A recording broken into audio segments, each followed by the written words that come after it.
It's Friday. It's 4 o'clock. And it's the last day of this decade for me. What a shocker. My son's sitting here behind going, what the F is going on? Oi, oi.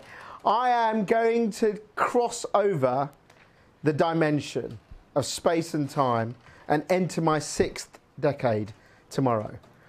So I don't know what to say. But luckily, everyone's coming apart from that git Alex. Boo. Who, just because he's leaving, has decided not to even bother turning up to the best party of the year. Isn't that right, Al? No. Yeah, wrong. There we go. All he wants was chicken wings. And he's going to get them. Podcasters, hello. Hope you're listening. The show's getting more and more mental. And, of course, we've got Johnny and Pre to add that certain element. Letter of the week. Robbo. Izzy. There we go.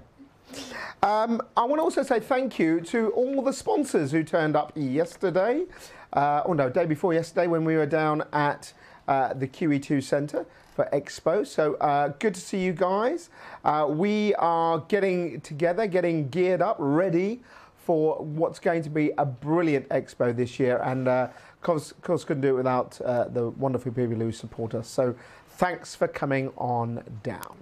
Right, lots to get through this show, and let's start off with a big, serious story, which is all part of the week's theme, which is deal or no deal. Brexit, of course. So today you have the UK government publishing what is, let's face it, bullshit. Right? The truth is, we have no idea what we're publishing, but we're going to do it anyway. So we're putting out this stuff. Each department's doing it, and today Claire Perry put out what is called a statutory instrument. What does it mean? Frankly, it means you have got a sort of legal framework to do something. So a statutory instrument would be like, this is our plans to follow a certain course. And this is all to do with energy and Brexit. So we have no idea what's happening. If you've been following the news this week, we've got two scenarios going on. We've got Dominic Raab, the Brexit Secretary, saying, don't worry about it, it's all good, we're going to plan for a no deal, and we will get a deal, but we have to plan for it. And then you've had the Chancellor, Ramona, as many of them in the Tory party think he is, Hammond, saying, oh God, if we have no deal, it's going to be chaos.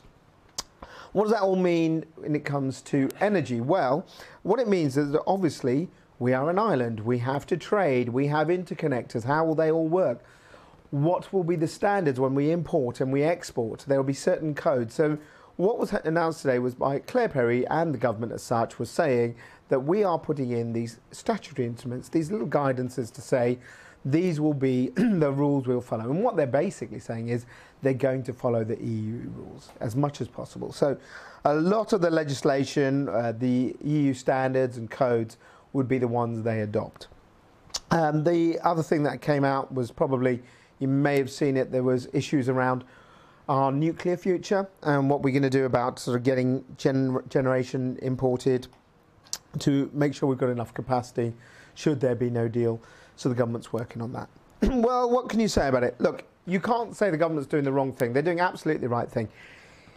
Whether these statutory instruments are really what will happen or whether they're just part of a wider picture, we don't know. But the main point is, unless you start to plan for a no-deal Brexit, we'll be in deep doo-doo, as they say. So, fair enough that they're planning a bit. But if you look at where we are and what's happening, I think the most likely scenario in terms of energy is that it'll be the status quo. Because there is so much regulatory interconnection between us that we just can't stop that. Otherwise, you'd literally have a border for energy. Imagine that. You've got a power line and you're trying to sell the energy to Europe, or it's coming in, and you've suddenly got almost like a passport for energy. I mean, it would be ridiculous. So we will match all the codes. We will match the way that we're trading. It'll have to be that, because otherwise the system across Europe. And bear in mind, whatever many people in Europe may think, oh, good riddance to Britain. The fact is, particularly with the amount of renewable generation we have up in Scotland, the wind energy, we produce a lot for Europe as well. So as much as we need their interconnectors, they kind of need us as well. So I do think a deal on the energy side, irrespective of whatever happens, will be done. Moving on, this is a bit of a global story, and this is about cities planning to go carbon neutral. So we've done stories for quite a while about certain cities saying, oh, we're going to do this, we're going to, try and get ourselves cleaner. In London, we've had things like the toxicity charge introduced. We've had plans to scrap all petrol and diesel cars by 2040. And now what we've got is 19 cities around the world, places like, obviously, us in London, Copenhagen, Sydney. I think New York is one of them as well. Is that right, New York? I think. They're saying that all new buildings will be carbon neutral by 2030. So they're going to try and do this big build. So whenever there's a new building, you will now have it built with this standard. Now, I can't remember, but you remember what city? It was American City that pledged to do it first. We ran that story a couple of weeks ago, didn't we? Over a couple of months ago. There was one, yeah, I can't remember who it was, but someone in America said they were going to do this. And now all these mayors have got together and pledged to do this, including incentives for building firms or whatever. How likely is it? 2030. Let's just think about that. It's 2018. Yeah? So by my maths, that is 12 years. In 12 years, all new buildings in London will be carbon neutral. Yeah, methinks not. I think this is one of those kind of PR stunts that sounds great. And also, who the hell's going to check all this? Yeah, unless you completely change the codes and build now with pure, complete legislation that you cannot build a building without thermal insulation, solar panels, CHP and all that. And who decides that? The builders. And what they're going to do? Oh, hang on, mate, I'm going to put all that in. Oh, shit, it's going to cost me loads of money. Why would I put it in if I don't have to? So, sounds a good thing. Only will happen if it is proper legislation. So you change all the building codes and you say this is how it will be built. Because if I was a builder and I had the option of building with or without something that's very, very expensive in terms of the cost of a lot of the sort of renewable and carbon neutral stuff, then I would go, why bother? Okay, finally in this section, this is quite good because we've been doing loads of stories on batteries lately, and this is even better. Long way away, but a bit of research at the University of Glasgow looking into flow batteries. So flow batteries are basically batteries where there's a sort of a liquid or a chemical that moves between the poles to produce the energy. And this is something, I don't know what the hell these are, guys, because you wrote them nanomolecules. I think that sounds like utter bullshit. But anyway, nanomolecules, whatever they are. They're like molecules, but nano ones. But they're molecules, but even smaller, yeah. These things will basically be in these new batteries, which will either release energy in the form of electricity as they transition and generate, or hydrogen gas. The nanomolecules apparently store tenfold the amount of energy, whatever. Anyway, it's all theory, but the theory would be great for us if we do have an EV future, because these batteries would have the possibility for you to recharge your EV in seconds. And one of the theories is you could drive up to a charging station. Your car battery is made of this kind of nanoparticle solution, whatever it is. And what happens is when you actually charge up, all the liquid in the battery gets siphoned out and new liquid gets siphoned in, and that generates electricity, and it happens instantly. So you don't have to actually wait for a battery to get to charge. You actually replace the whole sort of chemical element of it. I think it's very interesting. I don't know how relevant it will be or whether it will come to fruition, but it does show you that there is so much going on in this new field of battery research. And with the amount of storage that we're going to need, it's not surprising that's going on. Let us know what you think. We're on to this week's Banter Box.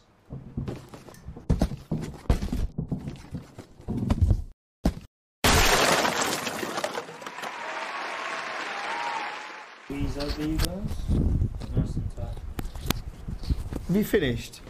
Just about. Da, da, da, da, da, da. Tell me about your new glasses look. You look very studious today. Yes. These are my spare glasses. It's better than the mole rat, look. No, the mole rat, everyone loves them. No one loves the mole rat. Yeah. But yeah, these are my spare glasses. I like them. They probably won't be around next week, so enjoy them while you can. Excellent. Now, obviously it's my birthday tomorrow and you're coming. Obviously, yeah. But you made the ultimate sacrifice for love, didn't you? Yes. Well, look, here's your chance to apologise to her. What, dragging Elena to your party instead of her own birthday today? Yeah, exactly. Yeah, happy birthday, Elena. Sorry you have to come to his party instead of having our own party tonight. But you're going to get fed and you'll get drink. Yeah. Whereas he's so tight, he won't get you any of that, will you? No. No. There you go. Now, talking about you being tight. Yes. With Because your Yorkshire roots. Yeah, because I'm so tight, I'm thinking of moving on to a green energy tariff because it can save me so much money. Well done. According to this new report. Right, tell me more about it. So a new report. From where, you ask? Who conducted this report? Well done. Uswitch. Okay. So Uswitch, which are a price comparison service. Say that the 10 cheapest green energy tariffs are now amongst the cheapest on the market. Okay. So basically, the cheapest green energy tariff available now costs £859 a year. Not and bad. that's £278 cheaper than the average Big Six tariff. Right. So that's quite a big saving. There are 57 green tariffs on the market now. That's up from 21. That's 21 more than last year. So it's grown from roughly about 40 to 60 over a year period. So green tariffs are obviously taking off.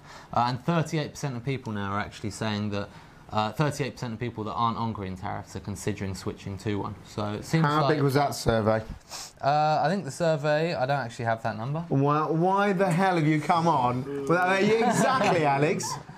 After every week, I say to you, what is the size? You know I'm going to ask you the size of the survey. Give me two. I'm not a numbers man. I'm a wordsmith. What do you mean you're not a numbers man? Well, you're talking about numbers there. Anyway, Pri, how many people? Find out. Pri will find out anyway. While she's finding out. At least 10 energy consumers. Yeah, right. Yes. So basically, green tariffs seem like they're becoming more popular. They're becoming cheaper. So I think before you had to pay a bit of a premium to have a sustainable deal. But now it seems that in some cases you can actually get the cheapest deal and look after the planet. So what does this tell you? This tells me I don't know, a lot of things, but energy companies are they could be shifting from fossil fuels and seeing that the future actually is green energy, and maybe it is cheaper because the price of wind and everything's coming down. So maybe it is actually more cost effective. Hang on, Pri's got a figure. How many? 2,000. 2,000. Okay, so 2,000. All right, not bad. So there's 2,000. Yeah. Right. Yeah. And. Obviously the public are getting behind it now. Kind of green energy is losing its stigma that people had. People would look like Rob if they bought green energy. Is that what you're saying?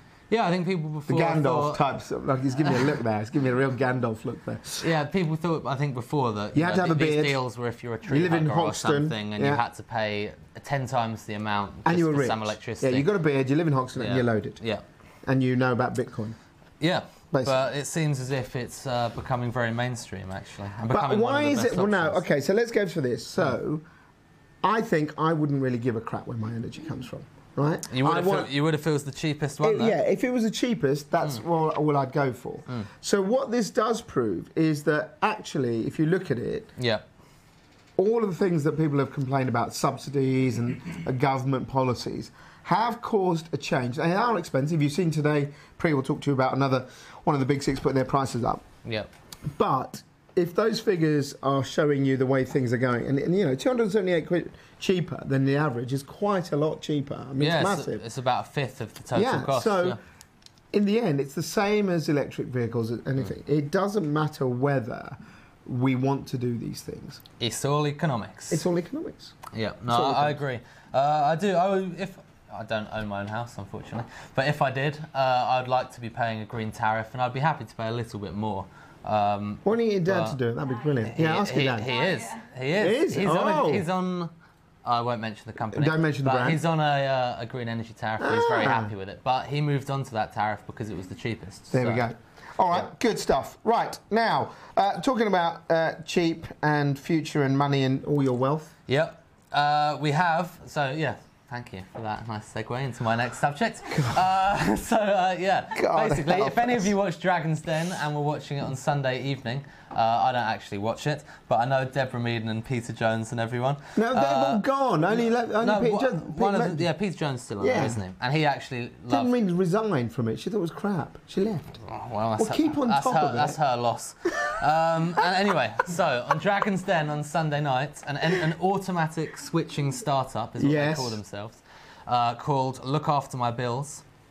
So it's a switching service, and it sold 3% of its company equity for 120 grand. Wow. Which is the best deal a company has ever managed on Dragon's Den. Too right. And yep, like I said, this is an energy switching company, and their selling point is basically that you sign up with them, they take over your energy deal, and at the end of every year, they'll swap your tariff automatically onto what they call the cheapest tariff on the market every year. Mm-hmm.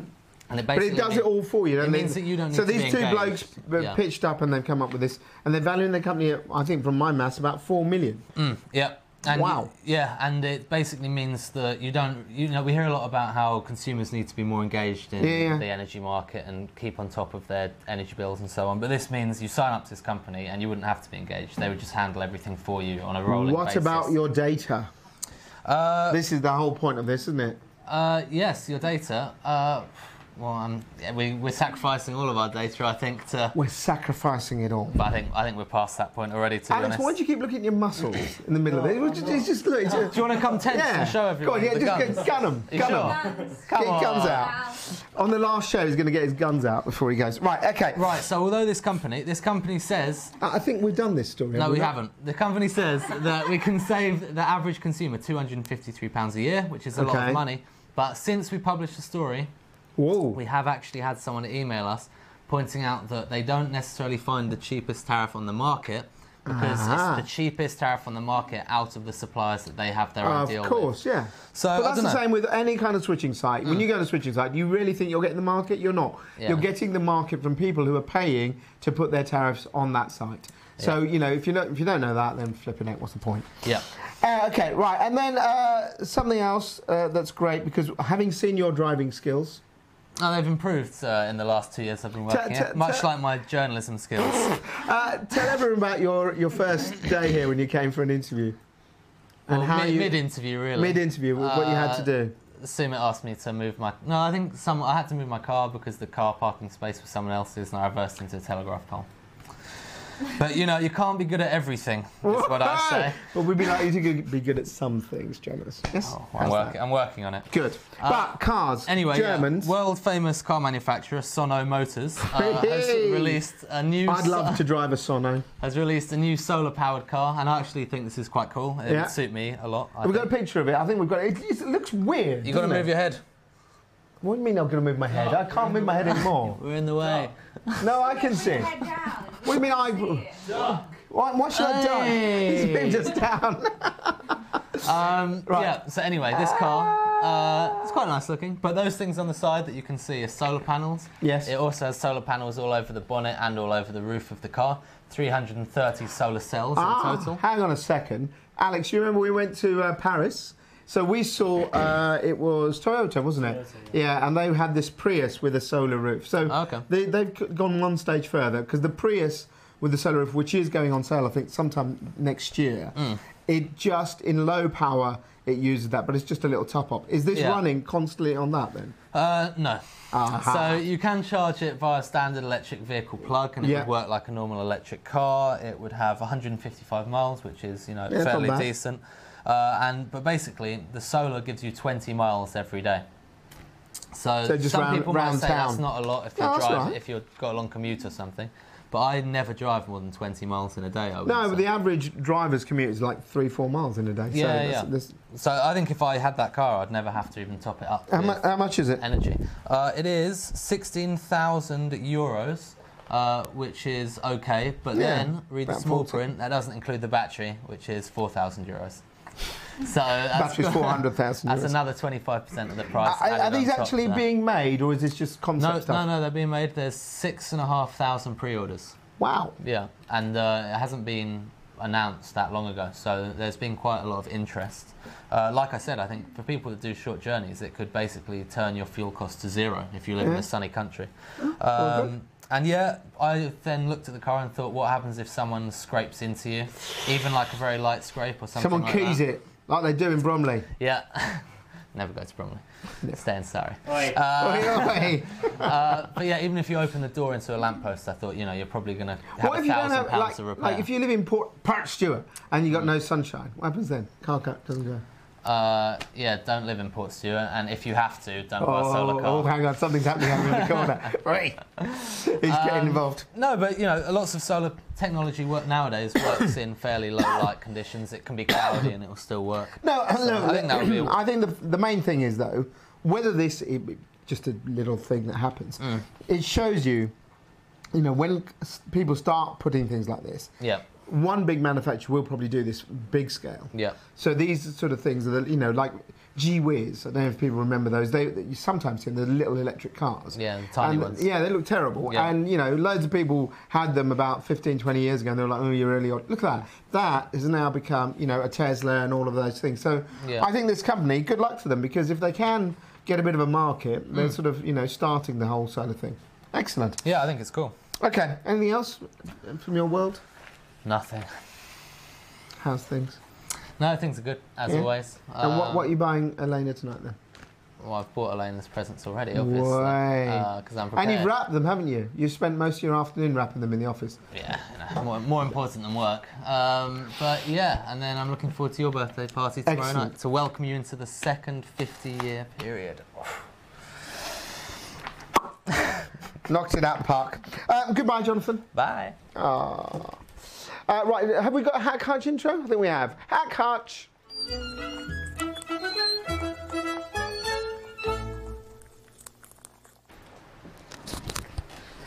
She's just busy. She should be here Just now. getting my microphone on. Robert is looking at me very annoyed because I'm not in on time. Robert, yeah, no, she's never on time. Well, I don't know why you need the Hack Hutch thing. What do you want that for? Well, should we get a new one?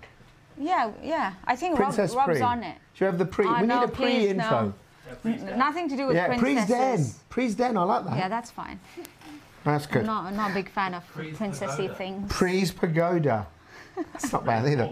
Yeah, okay, we'll leave it now, guys. Thank you. Right, I just noticed, actually, when I was watching Short Fuse, have you got a new gift for yourself? I hadn't seen it before. Yes, I bought myself a watch. Because no one else... An iWatch. Yeah, an iWatch. But I paid, not from my uncle, but I paid very cheap for this. It's fake. It is fake. My son gets them from weird Chinese websites. Don't do that. Don't go on the dark web. Only Freddie does that. Don't go on there. No, not Freddie, it's Robert. No, it's not Robert. Is it Robert? You does that? Yeah. Robert, okay, fine. Yeah, Harry's just The dark. office, half of the office is on the Yeah, dark exactly. side. That room's much darker than this one. Now, you've got the story that I promoted. My God, another one has gone. Yep, feels like deja vu. Deja vu. Seems like we're talking about this every other week. Yes. But And we are. the fourth of the big six companies has increased energy prices for the second time this year, and that's Scottish Power. So it's a 3.7% increase, and it's going to come into effect on the 8th of October. Right, just before the winter. Perfect. Yep. And it's going to add about £46 to the average dual fuel bill, so that's gas and electricity, and that's going to take up the total to £1,257. So anyone on the standard variable tariff with Scottish Power or the other three big six companies who have already raised prices, that's British Gas for the second time, British Gas, E.ON and EDF Energy, I think it's a good time to switch. Yeah. Well, you saw that's Johnny's something. story there about the kind of the greener energy stuff and the tariffs that are coming down. So I think that's, I don't blame the big six because they have to, they still, whatever you may think, own all the big assets. So they have to hedge ahead. But yeah, so one of the main reason everyone's, and this is a thing that's the reason for every single energy company who increases prices every year, and that's wholesale costs going up. And this year they've said that wholesale costs have increased by 20% since April. And that was around the time when they increased they had the first price rise for the year. So that's the reason. And that's also one of the reasons why Ofgem recently as well, I'm sure you've seen the story about them increasing the level for the safeguard tariff for vulnerable customers. So I guess it's something they've got to do. it's got to be done. Now, and then you've got a story from your homelands. Yes. Only in the week that she's booked a holiday. Funny that. No, that was such a coincidence. I saw the story and I thought, I've got to run it and I've got to mention it on Short Fuse because it's once in a blue moon that I find these stories, energy-related Tell us all. stories. Okay, so this is about low-emission buses being rolled out across the capital city of Nepal, which is Kathmandu. So a fleet of 17 buses have hit the roads, and they replaced the old microbuses and the three-wheelers, which called I love the called buses. Look, the buses. Yeah, and look, they've got flowers. Yeah. Can you make it and- small again, Rob? Make it small. Wee. Make us wee. Oh, that one Look. slipped over. I Make us think- really wee. I think they took this picture when, because normally when you're starting a new venture or you're starting something You cover new, it with blessings. so you kind of bless it, and I think that's what it is with all the Someone flowers should and bless the the decorations. 134 bus as well. That'd be useful. And But this is 42. quite good because what you've got here is a story of, let's be honest, a fairly poor nation, but making a massive jump going into low emissions. Where, like India, God, the diesel fumes from these buses are terrible, aren't they? Yeah, I think I remember. I think the last time I was in Kathmandu was about 3 years ago. I'm so excited to go this this December. Next week will be the holiday show with Priyanka Shrestha. So I remember when you come out, especially going from a country like England, you come out, step out of the aeroplane, and you feel The smog. the heat and the smog, and you feel when you get home, you feel like you're covered in smog, covered in pollution. How many so of these hopefully- buses will there be? So there's 17 at the moment. And who's paid for this then? So it's the ADB, which is the Asian Development Bank. Okay. Is partly funding, Yeah. and it's part funded by the government. But what's good about this is the owners of these buses have set up a private limited company, which means they get revenues through the use of the buses. Right, so that makes a They're sustaining shareholders, business. Yeah, so gotcha. they're shareholders in the company. Very good. Which is a good thing. And I hopefully this is the start of something good in the Excellent. country. And that's about it from you, isn't it? That's about it for news. If you've got any stories, obviously, do send it over to stories@energylivenews.com. And looking forward to your birthday tomorrow. I want to know what you're wearing. I'm not telling you now. You're going to find out tomorrow. It's a surprise. Hey. Hopefully, if it gets delivered on time. Yeah, okay, brilliant. That's what I like to see. Pre-plan. It's been up on the board for like 3 months, but anyway. Because I couldn't decide. What are you dressing up as? You'll find out. Oh, okay. But I think Kieran told me. Okay, typical. Have a good bank holiday. Bye. Bye. Right, let's go through some diary dates. So we have Expo, but before that we have the Power Ride. So the Power Ride is on the 19th of September. It is anywhere you want to do it. So come and join us down in sort of East London. We've hired out the track there. So do as many circuits as you want. Join us for the team. You can watch Johnny go around in his terrible 70s shorts. It'd be brilliant. All we ask is £1 per kilometre. And of course, big thanks to our friends up at CNG and several other people who've got involved who are doing their own power ride. So you want to get involved, it's all for arthritis research. Please go onto our website and we look forward to seeing you. Expo, as I mentioned earlier, Claire Perry, we did the story about her, 31st of October. Plenty of things, and I can announce we have 2 more speakers joining our panel. So you'll find all the details on our website. Next week we'll be publishing it, but we have EDF, we have SSE, we have ABB, and of course we have Claire Perry. We then have 30 sessions from different people giving you insight, including fellow energy end users. So if you haven't registered yet, you'll be getting emails from our office. Please reply, get your space, book yourself on that. And then on the 6th of December, it is El Par. So on the boat party, get your entries in. Remember, entries are free. We're getting loads of people sending stuff through, which is great. If you have a personality, don't count, yes. If you've got one, then come along. If you haven't, then you know there are other institutions you can visit. I won't say any more than that. Right, and finally, so this is great. I like this one. So this is Reebok giving you vegan trainers. Ta-da! I think they're great. I do like the way the cotton is just very odd. Look, there they go. So they're made of corn, which I could sort of point that way. Corn. And they're made of cotton. That's quite good. Look, corn. Hang on, there, corn and cotton. And they are for the vegan market, but they're also part of this whole thing. But if you know plastics, where they all come from, team, Dinosaurs. Dinosaurs. Yeah, he's right, actually. Eventually dinosaurs. But most of your trainers, nearly in fact all of your trainers, are made of something from the petrochemical or petroleum industry. These aren't. And what they've said is 20, I can't believe this. Most of them are bought by my son, by the way. 20 billion pairs of trainers are made in the UK, in the world. And, you know, he's got about 500,000 pairs. And so is Dr. Dre, from what I understand. Keep it real. But basically, You're 50 now. shut up. Anyway, but I think this is great. They cost about 80 quid, which is probably what, I don't know, people spend on trainers. Alex is nodding. Or people nick. So there you go. Not that I'm advocating that. Go to China again. Yeah, okay, let's leave that bit. And what's also important is that I think Adidas have done one already, but it shows you that if the sort of footwear industry, obviously worn by young people, although check them out. Hey.